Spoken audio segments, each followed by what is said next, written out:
আল্লাহ তাআলা যে আমাদেরকে পবিত্র মাহে রমজান দিয়েছেন, এই রমজানের রোজা দিয়েছেন, এই রোজার মাধ্যমে আমাদেরকে কি শিক্ষা দিতে দিয়েছেন, আমরা কি শিখতে পারি এই রোজা রাখার মাধ্যমে তা কি আমরা জানি?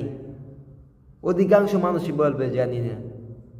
এই রোজা রাখার মাধ্যমে আমাদেরকে তাকওয়ার গুণ অর্জন করতে বলা হয়েছে। আমাদেরকে তাকওয়ার গুণ অর্জন করতে হবে এই রোজার মাধ্যমে। আমরা যে খাবার হালাল ওই খাবারকে হারাম বানিয়ে ফেলছি আল্লাহর ভয়ে। আমরা খাবার খাই না সারাদিন কেন?